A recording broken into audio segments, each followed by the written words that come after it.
Hello and welcome to CNBC TV 18. I'm Parikshit Luthra and here are the key global headlines we are tracking this evening. Twitter temporarily closes its offices to staff after a new wave of resignations hit the company. This comes after Elon Musk issued an ultimatum asking staff to commit to a hardcore work environment. Elon Musk keeps tweeting through all the drama, even posting memes mocking the expected demise of the platform.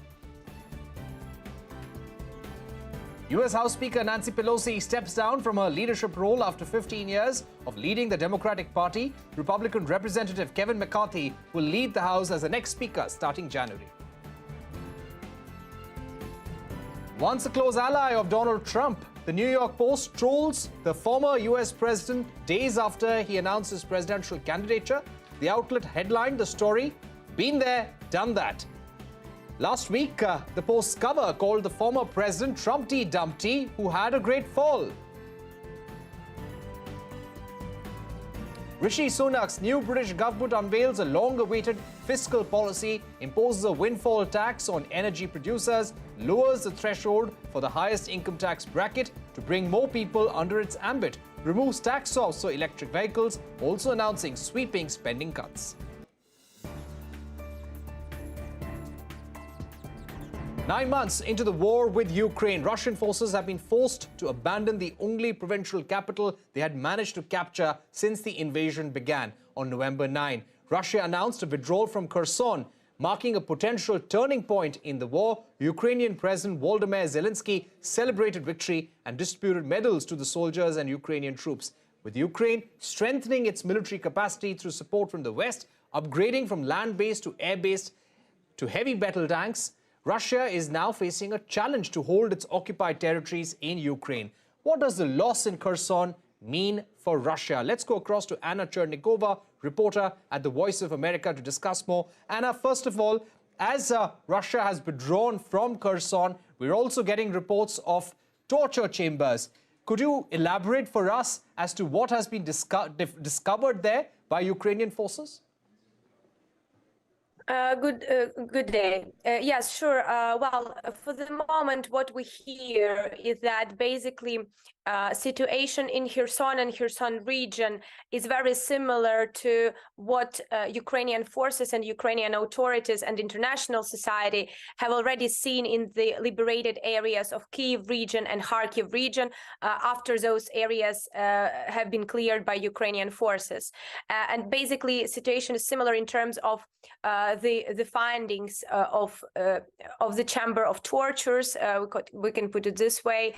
Also, reportedly, there are mass graves that should be investigated, and also we already know that there are bodies of military and also of the civilians that have been found, and of course investigation is ongoing. So basically the picture, the general picture is very similar to what the whole world and Ukrainian authorities have already seen in the recently liberated areas months ago.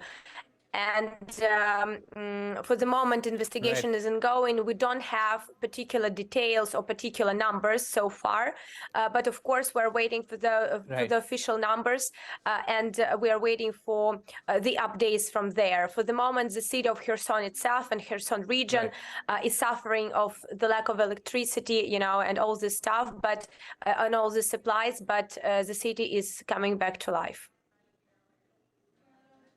Okay, Anna, we're also learning about Russian airstrikes on gas and electricity infrastructure in Ukraine. Tell us how Russia has intensified or changed strategy after the withdrawal from Kherson.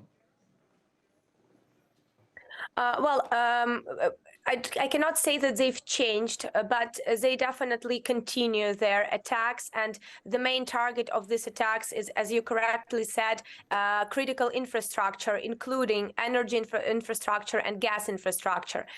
So if we look at the yesterday attacks, those attacks were targeting mostly gas infrastructure. But if we look back at the November 15th attack, the most massive attack that was happening in terms of the amount of missiles that Russian forces used on Ukraine.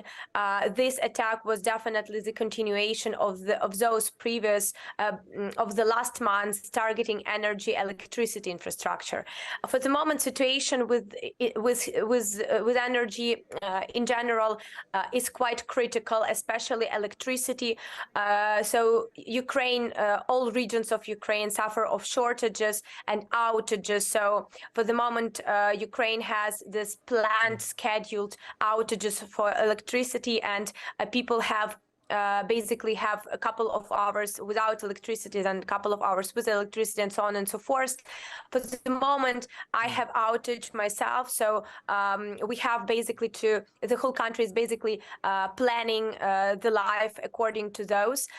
In terms of gas, situation is better for the moment. Of course, if we're not taking if we're not taking into consideration occupied and recently liberated areas, because recently liberated areas have a very big problem with both and also with water supply. All right, Anna Chernikova, thank you very much for joining us here on Global Eye, giving us your view and a ground report of how things impact, and the dark background behind you, also reflecting what many Ukrainians are going through, power cuts and outages because of Russian airstrikes as well. Thank you very much, Anna Chernikova, for joining us. Now, to discuss the impact of sanctions on Russia. According to the Atlantic Council, if Western countries impose sanctions at the scale at which they did in 2022, we would reach more than 36,500 sanctions in the first quarter of 2023. These would be primarily impacting Russia. The report also says that sanctions have resulted in 70% reduction in semiconductor exports to Russia. So how will sanctions impact the global economy? Will price caps on Russian oil work? And how will export controls impact China? Joining me to discuss this Atlantic Council report are Charles Lichfield, Deputy Director at Geoeconomic Center, Atlantic Council. Also with me, Maia, Nikoladze, Program Assistant at the Atlantic Council as well. Charles, if I can begin with you, are the sanctions really working on the Russian economy, hurting the Russian government? Give us a sense of the sectors which have been impacted according to your report. Thanks for inviting us, Parikshit. Yes, the sanctions are impacting many sectors. The oft-quoted stat is the automobile sector, where production has fallen almost 70%. And this is simply because of their difficulty in buying technology from outside Russia. So the export controls are working very well. I think at the beginning of this crisis, at the beginning of the war, there was a sense that the financial sanctions might work faster and might even get President Putin to change his policy and pull his troops out of Ukraine. This was always an extremely naive view, and therefore the sanctions have been expected to achieve great things very quickly, which they can't. But that doesn't mean that they're not working. Right. Maia, if I can ask you about how they will intensify. Of course, the intensity of sanctions will depend on how this war continues. But what is your sense on the kind of measures that we could see by Western nations? The types of measures we could see by Western nations against Russia are mostly financial sanctions and export controls. We have already seen export controls being imposed by the United States. Now other countries are joining and intensifying as well. For example, the United Kingdom recently imposed export controls, which are sometimes called tech sanctions against Russia's key industries such as IT, engineering, and they intend to slow down these Russian key industries. So we are likely to see the escalation of export controls. And to explain what export controls are, they are measures designed by the Commerce Department to restrict the flow of technologies to Russia and in other contexts against other countries as well. But we will see more export controls. In terms of financial sanctions, as long as the war continues, we are likely to witness more sanctions against Russia. But Russia will also try to evade sanctions, and countries that are suspecting indirectly helping Russia's evasion exports will also likely to get sanctioned even more. Right. Charles, coming back to you, we also see the Western nations, US, European Union proposing a price cap on Russian oil. This has been discussed with India. So there is lack of clarity whether there will be eventual consensus or not, how many countries will accept it. But how do you think this will impact the Russian economy? Will it bring down the price of Russian oil? How will Russia react? I can say one or two things about what consensus is needed. Maia can take you through the detail of how the cap is meant to work. It does not need the entire world, except for Russia, to be agreeing with the price cap for it to work, at least in theory. The leverage that G7 countries and a few more are using are insurance markets and shipping markets, where they still have quite a lot of control.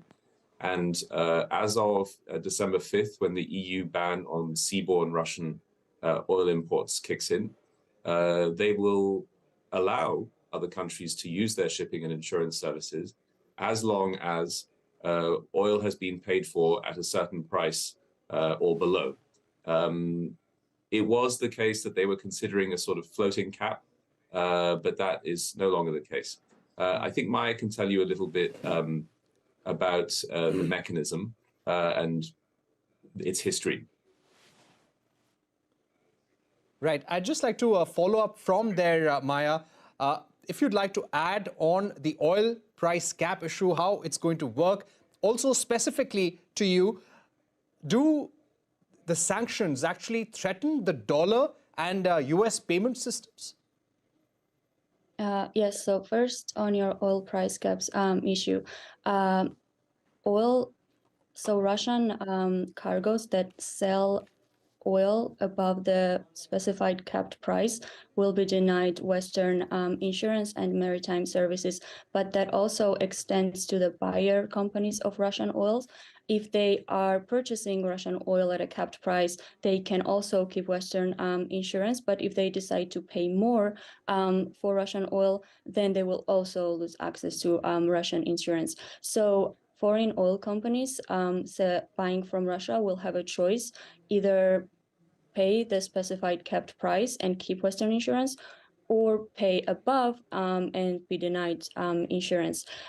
So these are not designed to, oil price caps are not designed to harm foreign oil companies, but rather they are designed to keep oil flowing out of Russia, but reducing oil revenues to Russia. Now, in terms of your second question about the dollar dominance, economic statecraft experts and experts have been observing the trends that dollar reserves worldwide have decreased in this year.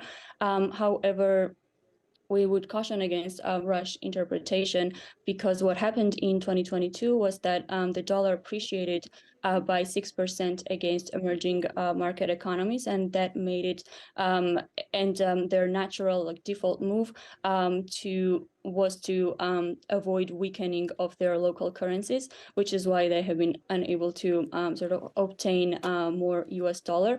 There are these trends. We will be monitoring them in 2023. But there is no reason to call for a dethroning of dollar or weakening of dollar as of yet. Okay, we're running out of time. Charles, my final question would be on China. The US export controls on China, especially on semiconductors, how much are they likely to impact the US economy and the Chinese economy? Again, you'll be in better hands with Maia's answer to your question. Right. Maia, if you'd like to take that. Thank you. So in terms of the effects of, first to talk about why recent export controls are so important. Recently, the US invoked the foreign direct product rule. And how is it different from regular export controls the US imposes is that it goes beyond the United States. It extends to foreign companies that use US origin software or hardware in their production process. And such companies exporting semiconductors to China will have to obtain a license before selling them to China. So it's extraterritorial, and that's why it's so significant. It's not targeting only specific entities in China. Now, in terms of the effect of on the US economy, Semiconductors, all types of semiconductors, are 9%, around 9% of total U.S. exports to China. But this foreign product direct rule is covering only highly advanced semiconductors, and those semiconductors are much smaller fraction of total U.S. chip exports. So the industry that is likely to get hit most is semiconductor manufacturing equipment, or SME producing industry. But overall chip exports won't be affected as much, and that's also the case for Taiwan. Around 60% of their chip exports go to China, but they said that only smaller fraction of that will be affected by export controls. All right. Maia, we've run out of time, but thank you so much to you and Charles for joining us, summing up the impact of sanctions on Russia and the global economy. We're going to take a break, but up next, United States former presidential candidate Joe Walsh joins us to discuss the results of the US midterm election and Donald Trump's 2024 presidential announcement.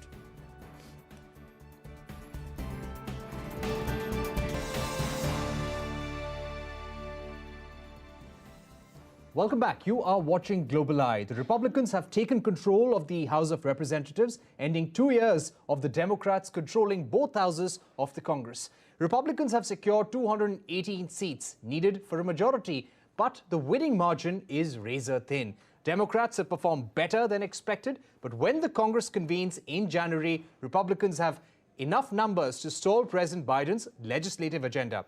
Donald Trump has formally entered the 2024 presidential race, announcing his candidature. The 76-year-old former president hit out at Joe Biden, saying the last 2 years have been a time of pain, hardship, anxiety, and despair for Americans. So how will this midterm election impact US politics, and what are the cues for the 2024 election? We are joined by Joe Walsh, former Republican presidential candidate in 2020, and also a talk show host and political columnist. Thank you very much, Mr. Walsh, for joining us here on CNBC TV 18.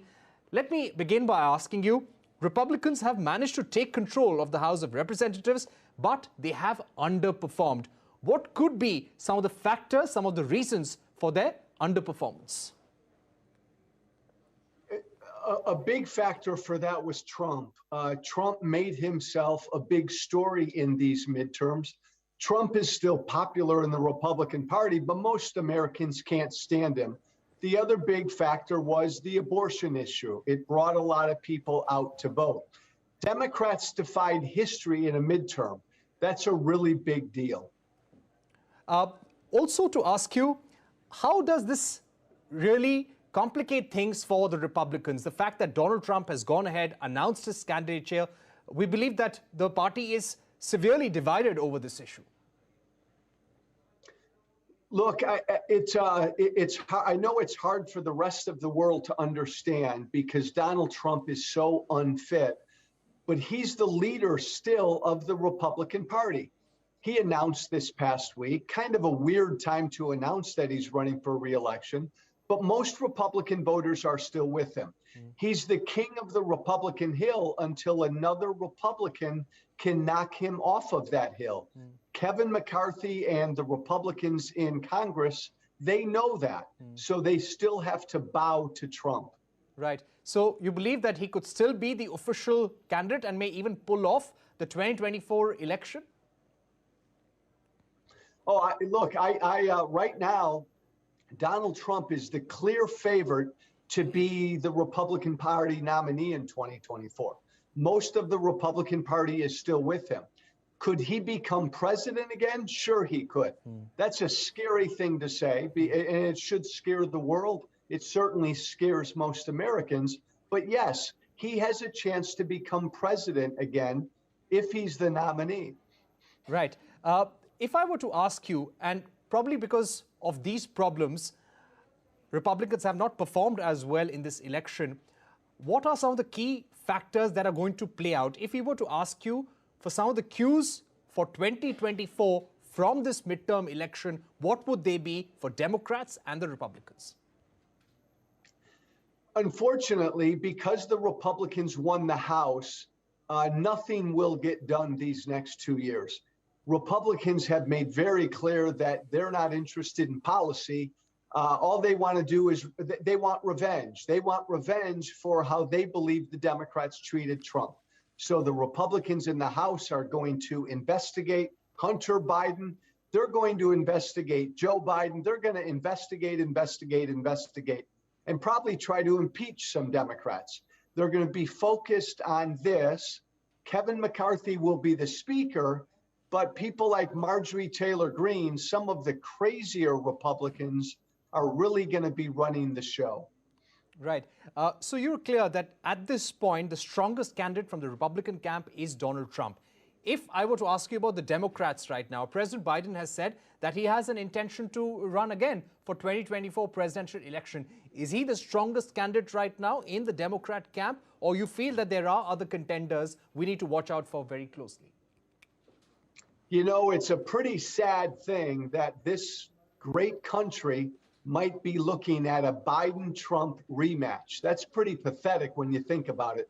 But Biden, I'm not sure Biden's going to run. Biden's a strong candidate against Trump, and Biden believes only he can beat Trump. If not Biden, boy, I'll tell you what, the Democrats are going to have a hard time finding a candidate who could beat Trump.